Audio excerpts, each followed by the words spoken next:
In 1914, the world economy seemed increasingly connected, prosperous, and stable. Then one war shattered the system almost overnight.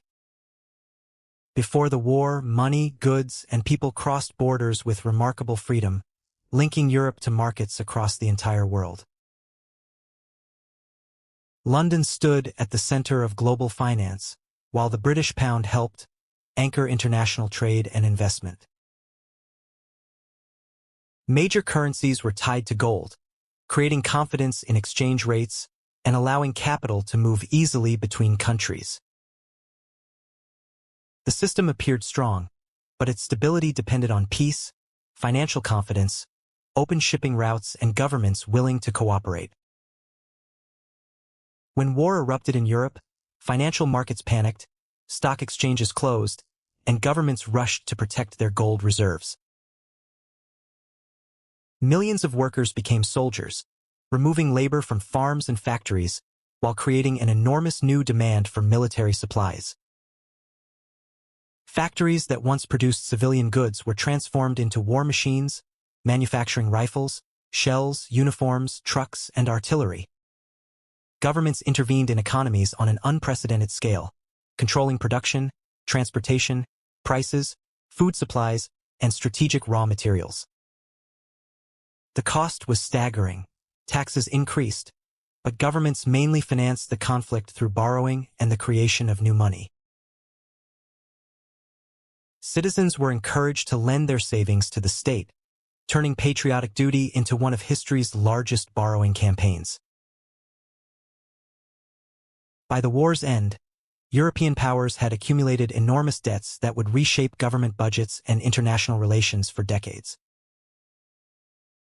Britain began the war as a major global creditor, but prolonged fighting forced it to borrow heavily, especially from America.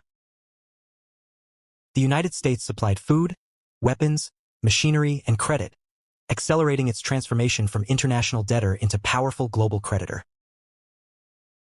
As European finance weakened, New York grew in importance, beginning a long shift in financial influence across the Atlantic. Global commerce became dangerous as naval blockades and submarine warfare disrupted shipping, raising costs and cutting countries from essential imports. Britain's naval blockade restricted supplies reaching Germany, demonstrating how control of trade routes could become a devastating economic weapon. Across Europe, civilians faced shortages of food, fuel, clothing, and basic goods as military needs consumed national resources. Governments introduced rationing systems, deciding how much food and fuel ordinary families could purchase during the emergency. Too much wartime money chasing too few civilian goods pushed prices upward, eroding wages and household savings across Europe. With millions of men at the front, women entered factories, transport, offices, and agriculture in numbers rarely seen before. Their contribution challenged older assumptions about employment and accelerated social changes that continued long after the soldiers returned home. Labor shortages also strengthened many workers, increasing pressure for higher wages, shorter hours, and greater political representation. Farm production struggled as workers and horses were mobilized, while disrupted trade made imported food increasingly difficult to obtain. Higher demand encouraged agricultural expansion in countries like the United States, Canada, Argentina, and Australia during the war. Countries previously dependent on European imports developed domestic industries when wartime disruption made foreign manufactured goods harder to obtain. European empires drew soldiers, food, minerals, and raw materials from their colonies, binding imperial territories more deeply into wartime economics. The experience also exposed colonial populations to the enormous demands of empire, strengthening later questions about political and economic independence. In Russia, wartime shortages, inflation, transportation failures, and military losses intensified social unrest and helped destabilize the imperial government. The Russian Revolution eventually produced a state based on communist economic principles, creating a powerful alternative to capitalist systems. The war destroyed the German, Austro-Hungarian, Ottoman, and Russian empires, redrawing borders and fragmenting once integrated economic regions. New nations gained political independence, but customs borders and separate currencies often disrupted trade networks that had previously operated together. Millions were dead or disabled, leaving families without earners and countries carrying enormous pension, healthcare, and reconstruction obligations. Factories, railways, farms, mines, homes, and entire towns required reconstruction, particularly across the devastated battle zones of Western Europe. The peace settlement attempted to assign financial responsibility for the war, placing large reparations obligations upon defeated Germany. German reparations became connected to Allied war debts, creating a complicated international chain of payments across the Atlantic economy. During the 1920s, American loans helped Germany make payments, which helped the Allies repay debts owed to America. In 1923, Germany experienced catastrophic hyperinflation, destroying the value of money and wiping out much of the middle class's savings. Ordinary purchases could require piles of banknotes, showing how financial instability could rapidly destroy confidence in an entire monetary system. Wartime finance had disrupted the classical gold standard, and attempts to restore the old monetary order proved increasingly difficult. Britain later returned the pound to gold, but the restored system struggled with changed prices, debts, and international economic realities. The war permanently expanded expectations of government, proving that states could mobilize industries, regulate markets, and direct entire national economies. Even after peace returned, economic planning and public intervention became accepted tools for confronting unemployment, reconstruction, and social instability.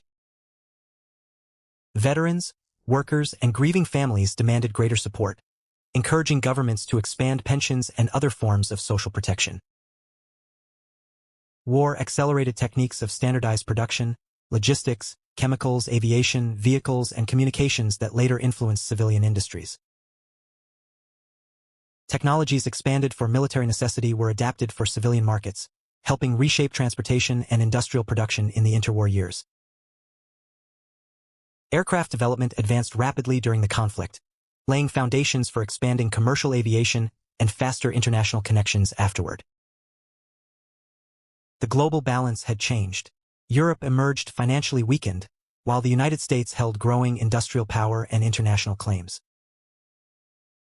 The dollar became increasingly important in international finance, challenging the long-standing dominance of sterling in the global monetary system. World War I did not instantly replace Britain with America, but it decisively accelerated the movement of economic power westward. The disruption of war encouraged economic nationalism, and many governments increasingly protected domestic industries with tariffs and trade restrictions.